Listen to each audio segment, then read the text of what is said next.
स्वागत है आप सभी का मेरे YouTube channel stock market helper में। तो आज हम बात करने वाले हैं IRFC यानी Indian railway finance corporation limited के बारे में। तो जानेंगे क्या कंपनी में पैसा इन्वेस्ट करना चाहिए, लॉन्ग टर्म के लिए करना चाहिए तो किस तरह करना चाहिए, क्या स्ट्रेटजी रहनी चाहिए, सारी चीज़ें बताऊँगा आज की वीडियो में। उससे पहले अगर आपने चैनल सब्सक्राइब नहीं किया है तो प्लीज़ चैनल को ज़रूर सब्सक्राइब कर लीजिए, क्योंकि मैं डेली IRFC यानी Indian railway finance corporation limited से रिलेटेड खबरें न्यूज़ आपको इस चैनल पे डालता रहता हूँ, अपडेट्स आपको बताते रहता हूँ। तो शुरुआत करेंगे आज के परफॉर्मेंस के साथ, उसके बाद चलेंगे बाकी चीज़ों पर। तो देखा जाए तो देखिए मार्केट के खुलते ही एक बड़ा अप ट्रेंड हमें सुबह का टाइम बनता हुआ नजर आया। देखिए बहुत बड़ी तेज़ी थी सुबह के टाइम, लेकिन सस्टेन नहीं कर पाया ऊपर के लेवल पे। देखिए आप तो धीरे धीरे नीचे आता हुआ नजर आया था। हमें जहाँ पे स्टार्टिंग थी वहीं पे हमें दिन के टाइम पहुंचता हुआ नजर आया 12:30 बजे के आसपास। उसके बाद देखो फिर से शेयर ने एक बड़ा अप ट्रेंड दिखाया, यानी बड़ी तेज़ी दिखाई। ओवरऑल देखा जाए तो आज का दिन हमें अच्छे खासे रिटर्न्स बनते हुए नज़र आए हैं। IRFC में देखोगे आप तो रिटर्न लगभग 3% के आसपास है। देखिए इतना बड़ा मूवमेंट इस स्टॉक में पहले बहुत ही रेयर आता है, लेकिन अभी जो भाग रहा है वो बहुत ही तेज़ी से ऊपर जा रहा है। आप देखोगे 1 वीक के रिटर्न्स देखिए 16% के, बहुत ही बड़े रिटर्न। देखिए एक टाइम ऐसा था कि कोई भी स्टॉक को देख नहीं रहा था, जब 19 रुपये पर था तब सबके लिए ख़राब हो चुका था, सब सेलिंग करने की बातें कर रहे थे। लेकिन अब जब भाग रहा है तो देखो एक हफ्ते में देखोगे आप कितने 16% के रिटर्न, बहुत ही भयंकर रिटर्न बने हैं और बहुत ही बेहतरीन तरीके से। देखिए फंडामेंटल्स इतने स्ट्रांग थे कंपनी के कि कंपनी एक दिन भागनी ही भागनी थी, यानी स्टॉक एक दिन ऊपर जाना ही जाना था। ओवरऑल देखा जाए तो 1 मंथ में हमें कितने 43% के बहुत ही बेहतरीन रिटर्न। देखिए लगातार शेयर ऊपर अपर ट्रेंड में बना हुआ है, कहीं भी आपको बड़ी करेक्शन नहीं दिखा रहा है। तो ओवरऑल देखा जाए तो 19 रुपये से जो अप ट्रेंड पकड़ा था वो अभी तक भी थमा नहीं है, यानी अच्छे खासे रिटर्न्स बनते जा रहे। देखिए रिटर्न तो किस तरह से देता है आपको मैं सारी चीज़ें एक्सप्लेन करता हूँ। देखा जाए तो कंपनी देखे आप कितने एक साल में 36% की रिटर्न है। तो देखिए लॉन्ग टर्म में रिटर्न दे रही है प्लस डिविडेंड। जिन्होंने एक साल पहले इन्वेस्ट करके रखा था उनके लिए 4 बार डिविडेंड प्लस आप देखो 36% के रिटर्न, बहुत ही बेहतरीन। देखा जाए तो अच्छे खासे रिटर्न्स दिए हैं कंपनी ने। देखिए सारी चीज़ें बताऊंगा मैं आपको किस तरह इन्वेस्ट करना है और क्या स्ट्रेटजी रहनी चाहिए, ठीक है। और उसके तो चलिए उससे पहले हम देख लेते हैं कंपनी की मार्केट कैप कितनी है। देखो आप 41,558 करोड़, यानी देखिए लार्ज कैप है और पैसा बहुत ही सेफ रहेगा स्टॉक में। और बात करेंगे स्टॉक PE की तो आपको लगभग 6.5 से ऊपर का स्टॉक PE देखने को मिला, बहुत ही सस्ते दामों में भी शेयर देखने को मिलता है। देखिए बुक वैल्यू कितनी है, 33 रुपीज़ की बुक वैल्यू है। तो देखा जाए अभी बुक वैल्यू भी टच नहीं की है, तो कोशिश स्टॉक की ये रहेगी कि अपनी बुक वैल्यू को टच किया जाए। ओवरऑल देखा जाए तो ROCE इसका 5.11 का देखने को मिलता है, ROE 15.8 का और फेस वैल्यू आपको 10 की देखने को मिलती है, यानी स्टॉक स्प्लिट जैसे कॉर्पोरेट एक्शन। अब देखिए क्वार्टर ऑन क्वार्टर बेसिस पे सेल्स देखेंगे, लॉन्ग टर्म में सेल्स बढ़नी चाहिए। तो देखो आप सितंबर 2021 में कंपनी की सेल थी 4,690 करोड़, यानी बहुत ही अच्छी सेल्स थी। तो देखा जाए सितंबर 2022 में बढ़ के हो गई है 5,810 करोड़, तो जंप दिखाया है क्वार्टर ऑन क्वार्टर बेसिस पे, तो जिसे हम पॉजिटिव मानेंगे। चलिए अब नेट प्रॉफिट भी क्वार्टर ऑन क्वार्टर बेसिस पे अब ऊपर जाने चाहिए। तो आप देखोगे कितने थे 1,501 करोड़, यानी 1,500 करोड़ का टोटल नेट प्रॉफिट था। कब था तो देखेंगे 2021 सितंबर में, और जो कि बढ़ के हो गया अभी देखिए हाल फिलहाल में 2022 में 1,714 करोड़, यानी 1,714 करोड़ का नेट प्रॉफिट। बड़ा जंप देखने को मिला है आपको लगातार। देखिए कंपनी अच्छा परफॉर्मेंस दिखा रही है, चाहे वो year quarter on quarter basis हो। चलो ईयर ऑन ईयर बेसिस पे भी एक बार चेक कर लेते हैं। 2020 में आप देखोगे तो 13,421 करोड़ की सेल थी, और देखिए अभी कितनी है 22,400 आप 65 करोड़ की सेल्स है, यानी jump year on year basis पे भी जंप है और क्वार्टर ऑन क्वार्टर बेसिस पे भी हमें सेल्स में जंप देखने को मिल रहा है।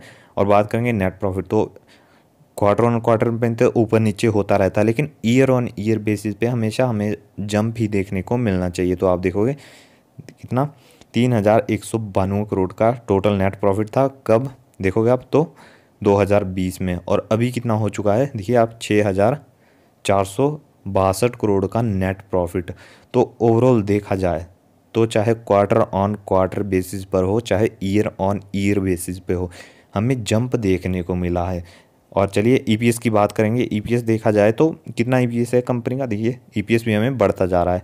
देखिए 2 के आसपास था, अभी 5 के आसपास है।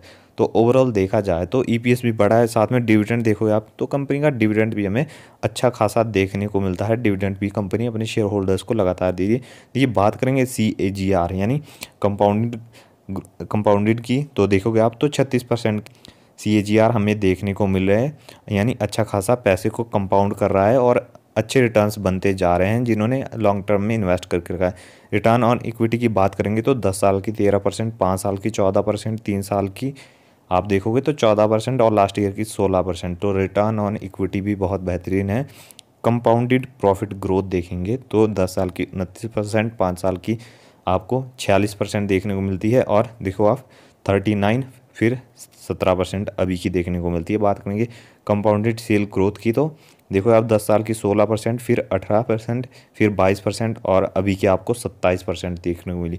देखिए लगातार अच्छे परफॉर्मेंस। देखिए बैलेंस शीट देखेंगे कंपनी की, क्या बैलेंस शीट में हमें देखने को मिलता है, तो रिजर्व भी चेक करेंगे तो मार्च 2020 में कितने रिजर्व थे कंपनी के पास, तो देखो 18,419 करोड़ के रिजर्व थे टोटल रिजर्व्स, और जो कि बढ़ के थी कितना मैसिव जंप हमें देखने को मिला है रिजर्व्स में 30,481 करोड़ के। देखिए रिजर्व्स किस चीज़ के लिए ज़रूरी होते हैं, रिजर्व्स ज़रूरी होती है आपके डिविडेंड।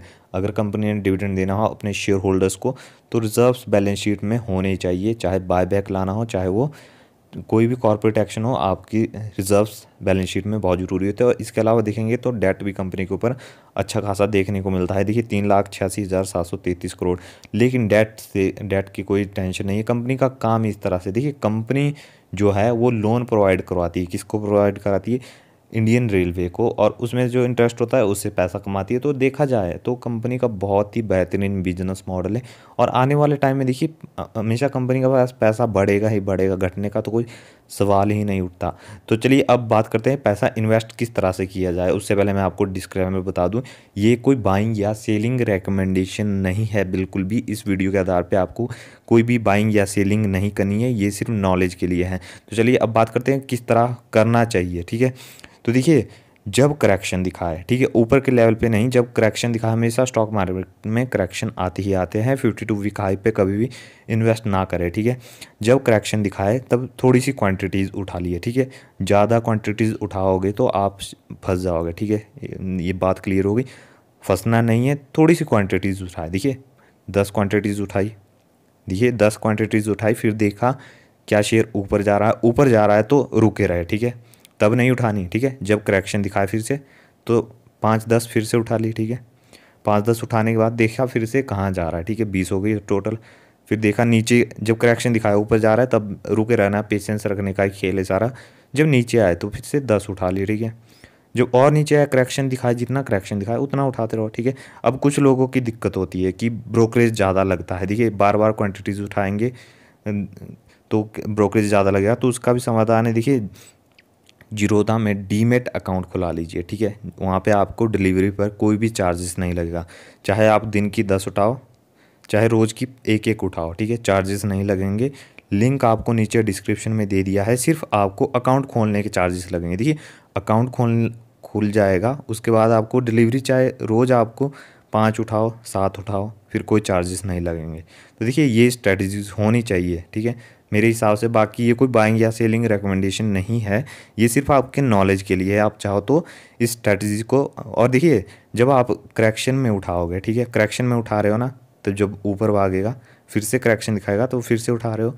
लेकिन जब कंपनी आपको स्टॉक स्प्लिट जैसे कॉर्पोरेट एक्शन या बोनस जैसे कॉर्पोरेट एक्शन देंगे तो आपकी ये 5-10 शेयर 100 में बदलने में टाइम नहीं लगेगा। यानी कोई भी क्वांटिटी छोटी नहीं होती, ठीक है, इस बात को हमेशा याद रखना। लॉन्ग टर्म में पैसा उनका ही बनता है जो पेशेंस रखते हैं, जो पेशेंस नहीं रखते हैं वो कभी भी स्टॉक मार्केट में पैसा नहीं कमा पाते। तो ये थी हमारी आज की वीडियो अच्छी लगी तो लाइक करें, चैनल को सब्सक्राइब करो, और नीचे आपको जीरोधा का लिंक दिया है तो जाके आप डीमेट अकाउंट खुला सकते हो। तो ये थी हमारी आज की वीडियो।